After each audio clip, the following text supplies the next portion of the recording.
Hello, this is Irv. In this video, I will show you how to do the basics of using the ledger. We will cover entering charges, patient payments, insurance payments, and write-offs. See the advanced ledger tutorial for more on entering complicated insurance payments and doing complicated error corrections. Also, please watch the overview tutorial before this one. Start by setting your video player to full screen and the quality to 720 HD, and it may take a few seconds for the quality to improve. Now, either click on button number 2 or press the 2 key, and we'll be on the last patient that we happen to be working with, and it remembers that patient. So let's go, we're going to go to a previous patient. I'll press P for previous a couple times, and what I want to do is just run over the ledger. There's really a tremendous amount of information on the ledger screen, and we might as well try to take it in the best that we can. Let's just start right at the top. Okay, we're station 1. This is the user ID. That's you. The accounting date is set to 7/31. All the charges and payments will default to this date unless we change them. Then we have the patient's name, address, the case that we put on the patient registration, the type, which is Medicare, and the provider number that who normally sees this patient, or vice versa. The account number, the type is type 5, is Medicare. This up here says Medicare. You could change it to anything you want in the case description. And the primary plan on this patient is Aetna, and they have a copay of $15. This patient has a balance of $250, and then it's aged out. So this much is current, this much is 1 month old, 2 months, 3, and 4. Now, on hold, this patient has nothing on hold, but if the patient had overpaid, or if you had insurance payments that were overpaid, or you didn't know where to apply them, they would be in holding.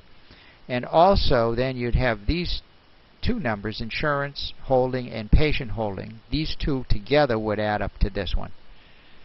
Immediately after you do a conversion, this total number will be right. These two sub-numbers won't be, because the old DocPro didn't have insurance and patient, but it really doesn't matter. The program knows how to deal with that. Now let's look at the line item. The ID number is simply so you can identify what ID. So say you wanted to do post a payment to this ID, you just put 4. The date is the date of the activity, which these are all services, so that's when the patient had the treatments. The code is the code from your code table, brief exam, interferential therapy. The description is the long English description. The provider number is the number of the doctor that saw the patient. The 1B and the 2B tell a lot about this transaction, and what it's telling you is the primary plan is plan 1, and if I look up here I can see that that's Aetna. There is no secondary plan. The flag is a B, meaning it's been billed to insurance. When it's first put in, it will be an N for not billed. Once it's billed to insurance, it'll be a B, and once it's been paid or processed, it'll be a P. It can also be set to V for void. The statement shows when the patient was billed on a regular monthly statement, and it'll have the month that they were billed, the year and the month. So it might say like 1305 for May of 05 if we had billed him in that month. The amount of the charge or the transaction is 40. Then each transaction we track how much came from insurance to pay for it, how much from the patient to pay for it, how much was written off, and then the balance on that item. So we know a lot about that. So let's go ahead. Down here also we've entered that we allow 8 visits, and the system's been counting, and it's found that we've used 5 so far. So this will actually turn red when you get to, I think, 7 or 6. and you will also be warned with a pop-up when you go past 8. So let's go down and first of all, we're going to press N to go to the next patient. We want to get to James Carey, okay, who is a Medicare patient, and he has a $15 copay. Let's go ahead and say that James came in, had a treatment, and now it's our job to put in the charge. So we'll come down, click C for charge. Let's assume it is today, which is 7/31, and this demo we're using the year 2005, so we don't mix it up with anything else. Now we could, usually we'll know the code, but if we don't, we can use the mouse, or we could just press F1, and we'll say it's a brief exam. We can double click that, and we can press enter, and enter. By the way, modifiers are for billing. We won't go into this now, but if you needed to add a modifier to the standard procedure code, you can do it here. There's also a way to have it always added, and that's done in the code table. There's 1 unit, as you can see, a $40 charge. Place of service is going to be in the office, and you could have other places of service. The diagnostic pointer, well, this patient doesn't look like they have any diagnostics yet. So when we press enter, it's going to jump us over and let us put in up to 4 diagnoses. And we can do that with the mouse just as easy. Just press enter. And if we press enter again, it'll jump over and it'll set the pointer. Say there were 2 diagnoses. So let's go over and give us another one over here. So now there's 2 diagnoses, and what if we only wanted the second diagnosis to show up for this treatment?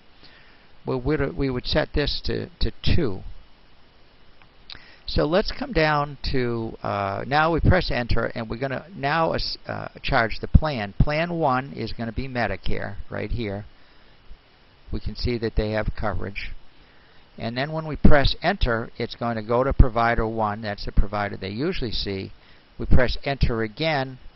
Now we can press Y, and once we do, you'll notice up on the line items it's going to post it. So I pressed Y and enter, and now we have the charge in.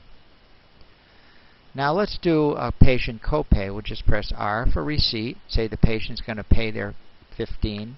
So we press enter for today. We press P for patient. The payments could come from the patient, insurance, or other. Let's say it came from the patient.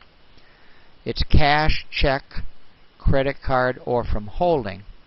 Let's say it came from check. Holding would be if it was up here and they had extra money prepaid from earlier. The category, just don't worry about it. It's set right now to patient copay in this case. You can enter codes there, but actually they won't make a lot of difference. And we'll type in copay so we know that it was a copay, and we'll put in the 15, say he paid the full amount. Now we're going to put a 1 in here for the ID, and that's going to come up to ID 1 here. And then we'll press enter. The 15 now highlights on this line, meaning it's going to go into that line. I press enter, and I can press Y, and the amount will go into the line. So now we've entered a patient charge and a patient payment. And now let's say we build insurance, and here's a nice way to bill, a quick way.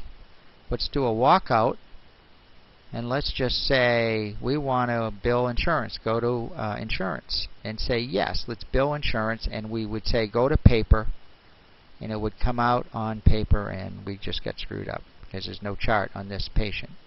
So we would have to stop, exit, go back to screen 1, do an insurance chart, add it, and we could probably just step through, press keep, exit, go back to the ledger, press walkout again, press I for insurance, and now let's try again. And sure enough, we have an insurance form. We just brought it to the screen. We could have printed on a HIC for 1500 form. As you can see, this stuff up here is just showing the formatting which on the printer, which it disappears when it's printed on paper, so we don't care about that. But it's Medicare, the patient, and of course dates of birth and subscriber IDs, and then signatures on file, diagnoses, procedures, and then at the amounts and the provider's number. Once that's sent out to insurance, let's say they send a payment back, and we'll press R for receipt from the insurance. We'll say it's an insurance payment, and let's say they paid $20. Okay, you might put a check number in there. Say they paid $20. We can say let's apply it to ID 1. We press our enter, and now you can see that they paid the 20. The 20. And now we had a 40 charge. There's 20 been paid by insurance, 15 by the patient. And let's give the patient a $3 write-off. We'll just press A for adjustments. We'll do a write-off, and we'll give them a $3 discount. Okay.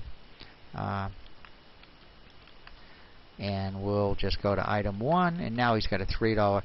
Now the patient owes $2. And if we bill the patient, I'm going to press W. If we'll walk out, we're going to do an S for statement, and let's see what happens when we bill the patient. Sure enough, the patient owes $2, and it shows the patient that the brief exam was $40, insurance paid this much, patient paid that much, adjustment was this amount, and this is going to James Carey. It would be mailed to him. And at the bottom, again, these B's would not be on the paper. Only items already processed by your insurance are shown on this statement, which is the $2. So that's the ledger basics. And we covered a lot of ground, but there's actually a lot more ground. So that's it for right now. Thank you, and have a great day.